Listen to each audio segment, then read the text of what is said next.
Lisa, you've worked with some of the biggest companies in the world. When did you realize that companies and individuals had a complexity problem? Well, almost immediately, but it was when I was doing work on innovation and they were bringing in my team. I recruit a bunch of trainers that like formerly worked at SNL and Second City and do a lot of improv and are really agile.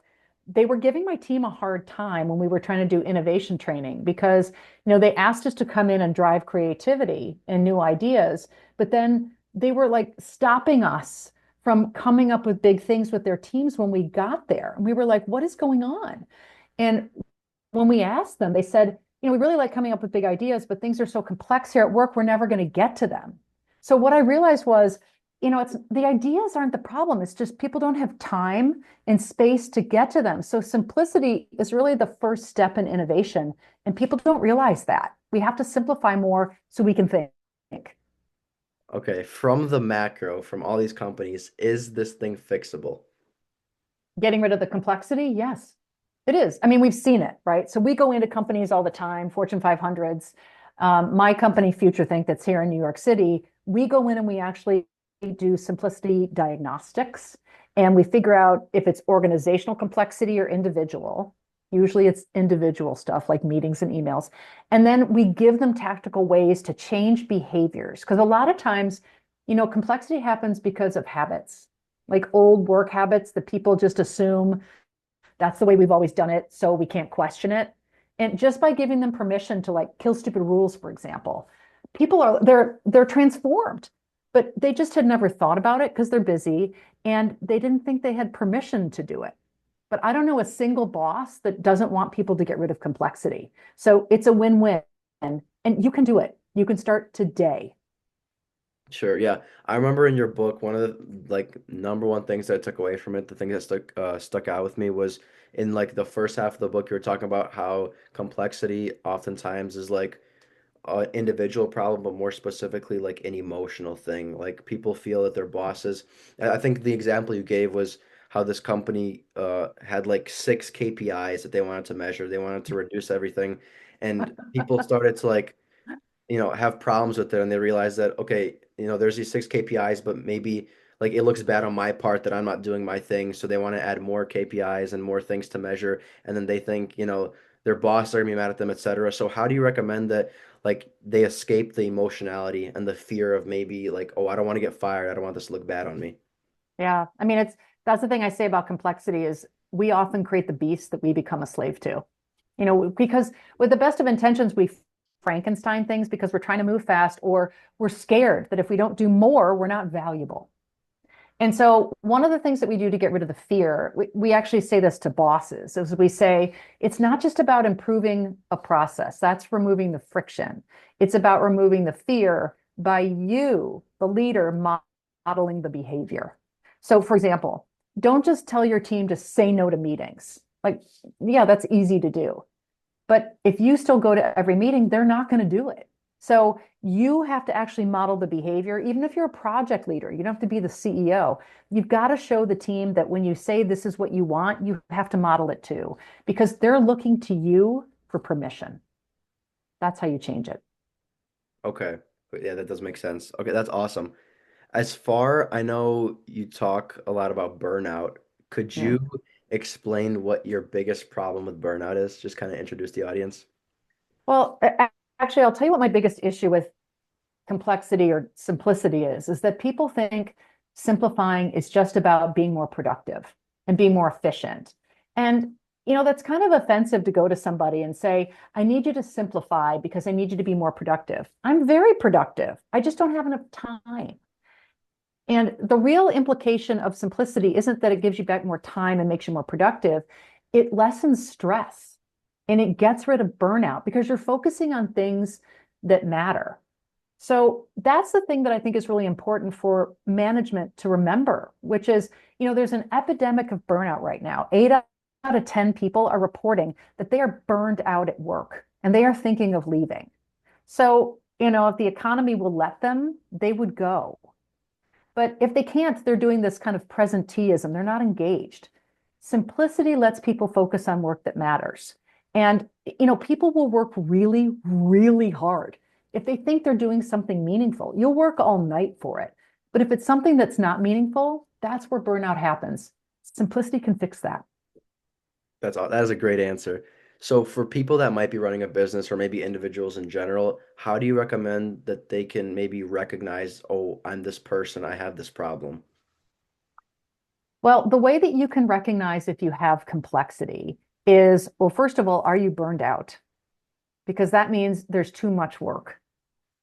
The second thing is you can look at your calendar and say, are the things that I'm doing every day valuable? Like, are they moving me towards my KPIs or making me happy at work? And if the answer is no, you got to think why? Why are you doing those things? Is it because you have to? Is it out of obligation? What is it? Because what you're trying to do is identify your time sucks. Like what people usually think about is when they look at their calendar and they see that most things aren't valuable, it's because they're doing the work of work, meetings, emails, reports, BS kind of things. And the goal is to get rid of those things because those are non-value time sucks. So looking at your calendar, or when you realize that you're just so stressed out, there's a problem with the amount of work. And you've got to identify which of the work isn't worth your time. Yes, yes, I totally agree. I think to add on to your point, we always glorify being busy. Like people think busy automatically equals like they're doing a good job. How do you recommend like you shift Yeah. that mindset? Yeah, well, that's interesting because I think if you're in a company where busy is glorified, it's going to be hard to break out of that. But I think that's what we call the complexity trap, right? You think that more is better than less. And how you actually get out of that is you actually have leadership that builds in subtraction as something that you get rewarded for. So what I mean by that is groups at like Accenture and my company, for example, we reward people for less. So we actually build into our processes people telling us not just what they're going to do, but what they're going to stop doing. And so that gets them out of that busy trap because, people that are busy aren't always the ones that are adding value. And what simplicity does is it makes it so that the people that are lazy or really just trying to be busy for busy's sake, it exposes them. And the good people rise to the top. And the people that are just trying to be busy, well, they kind of fade away because they're exposed.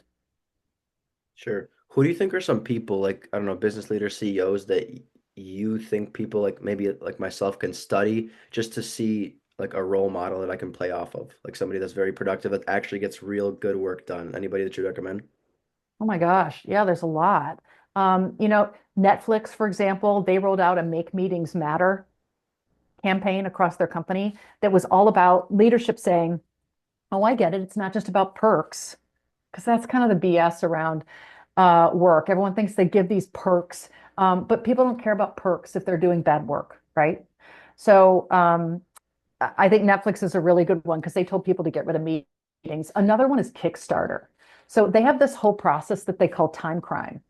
And it's not okay to steal someone's time if you don't know what the purpose is of taking it. And when you think about stealing time as a crime, you really think about, you know, planning a meeting or something with intent rather than just something that's easy to do and put on the calendar. So I'd look at those two companies to start. There's many of them that do those kinds of things. Sure, sure. So I'm a college student, and as somebody who might be starting out, right, pretend I find a job, it's an entry-level position. I don't have any leadership whatsoever, right? I'm bottom of the barrel, right? How do you recommend that I could like make a difference within a workplace in maybe a situation that I feel like, I just got there. Why do I have a say in it? So here's the thing. I think that it's interesting because you and I are probably on opposite ends of the spectrum, right? You're just starting out, and I've had my company for 20 years. And Okay, I'll tell okay. you this, as someone who's always been a really hard worker, I mean, really hard. I work so, so hard because I'm an entrepreneur, right?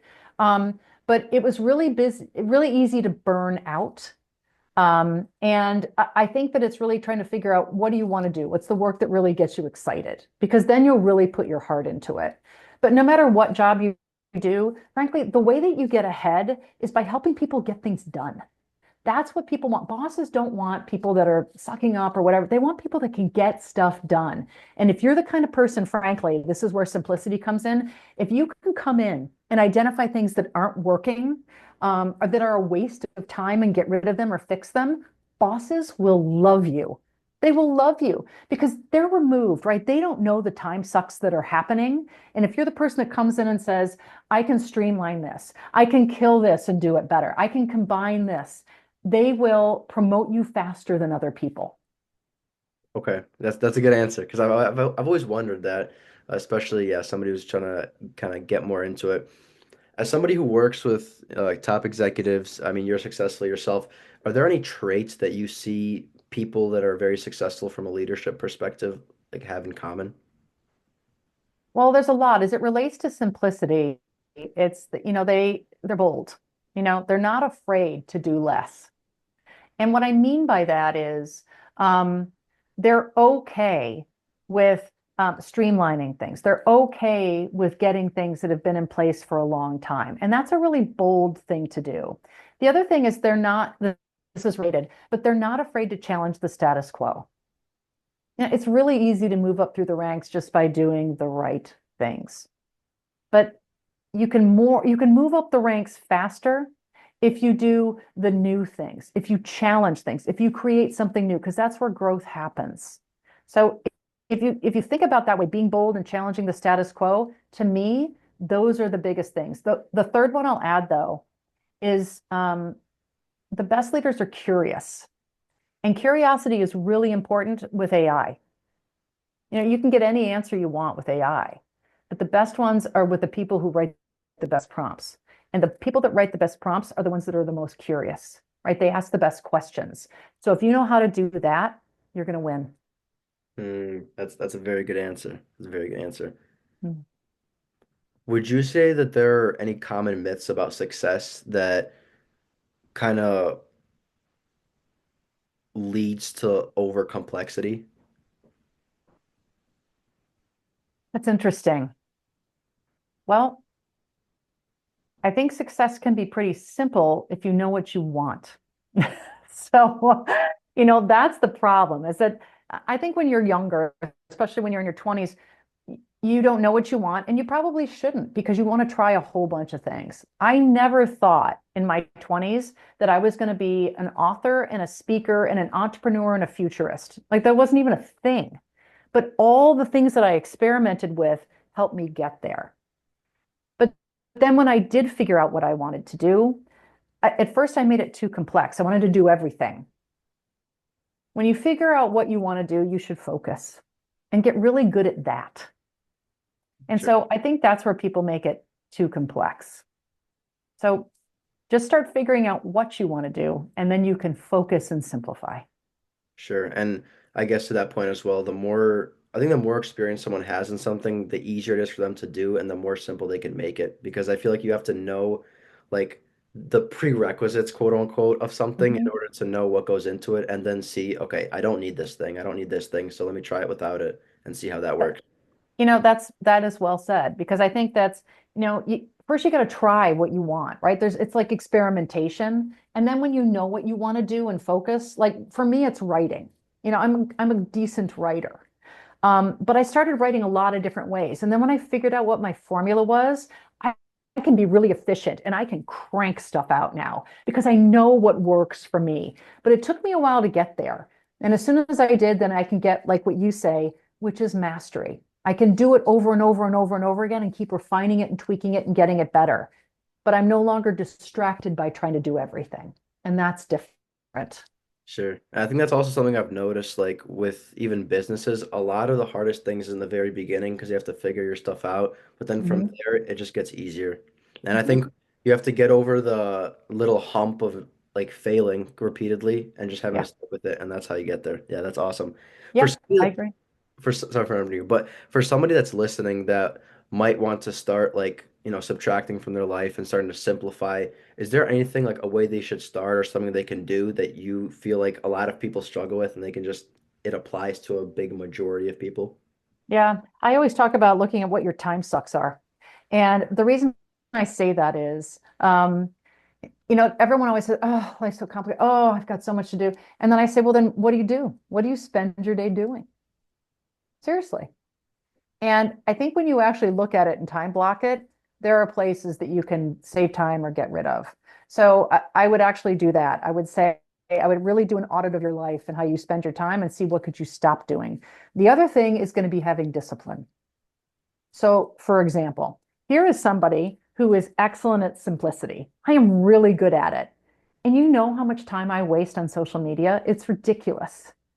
So, next time I tell you why I can't lose weight and why I'm not in better shape, why don't you look at me and go, well, where are you spending your time? I could find 2 hours every day to go to the gym, but I don't. So, it's being really disciplined too once you know where you're wasting your time. So, next time I talk to you, maybe I'll be in better shape. Yeah, less social media. That's right. I got to Yeah. cut it out. So I actually do something kind of similar. Like I wouldn't say from a productivity standpoint, like time blocking, but there was a like 5 day period where every single thing I did, I would like write it down and I would mark it green, orange, or red. And like whatever I felt like gave me more energy, I put in green. And then I took like the winners, quote unquote, and I just started doing more of that. And it was so nice. And I think I realized that the most simple things like contribute more to my happiness. Like I'd go out for a walk and it'd make me more happy than doing something that I would think, would be better for me. Or like just simple stuff. That Um, is great.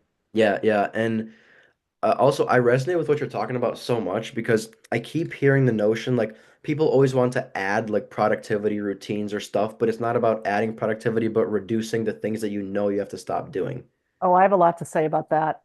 Yeah, I talk a lot about in my speeches about how I really I hit my max, or maybe you call it rock bottom. I don't know, because I was so productive.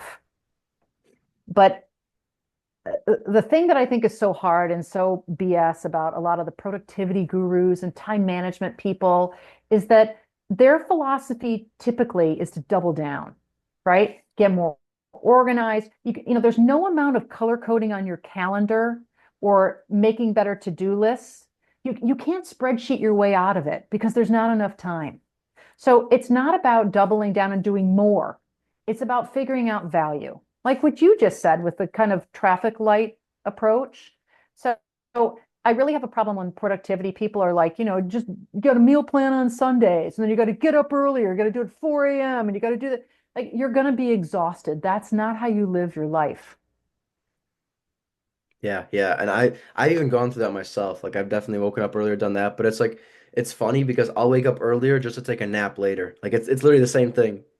Same with me. Like I would be at the gym waiting at 4:30 in the morning because if I could get my workout in, then I could come home, then my husband could go, then I could get the kids to school, and my day was perfect. And then by 6 o'clock, I was exhausted. So yeah, it worked. Like I fit everything in, but it didn't give me any energy. Yeah, yeah, no, that is I totally understand. So Mhm. from a business perspective, how vital is making sure like reducing the complexities of your business? How big of a difference could it make for somebody that might be on the edge? You're like, maybe I need this, maybe I don't. Well, there's so many stats. I just was reading one Mercer Consulting. They said teams that cut out like time sucks, right, or unnecessary work can boost their productivity by up to 50% versus teams that don't. I mean, it's huge. It's huge. And the amount of time and money you can save at a large company, I've estimated that. So, for example, if you've got a company that has, 10,000 people, and everyone works, it's 2,100 hours a year, is 40 hours a week, and you will work much more than that. But that's 20 million hours in that group. If you could just get back 5% of that time, that's a million hours that you Wow. could spend on doing better things. So like when you put it to that kind of scale, it's a lot of money and a lot of time and a lot of impact for just saving a little bit. So why wouldn't you do it? Sure, sure. Yeah. Wow, that is when you think about it from a bigger point of view, that completely changes the game. That's Yeah. unbelievable. Yeah, I also think a lot of people just why do you think a lot of people don't even want to do it to begin with? Because I think a lot of people might listen to this and there's people that are convinced. Like for me, yeah, I Hmm. guess No, keep going with your thought because I've got a hypothesis. I was just gonna say, like for me, talking to you, reading your book, I was very inspired. Like I would want to change. Speaking with you is just another level on top of that. It's like the cherry on top. Okay. I hope the people listening think the same way. But Hmm. there's always gonna be some people that are like, yeah, complexity, whatever. Like I get it. I'll just reduce this, but they don't really do anything about it. Why do you think that's the case?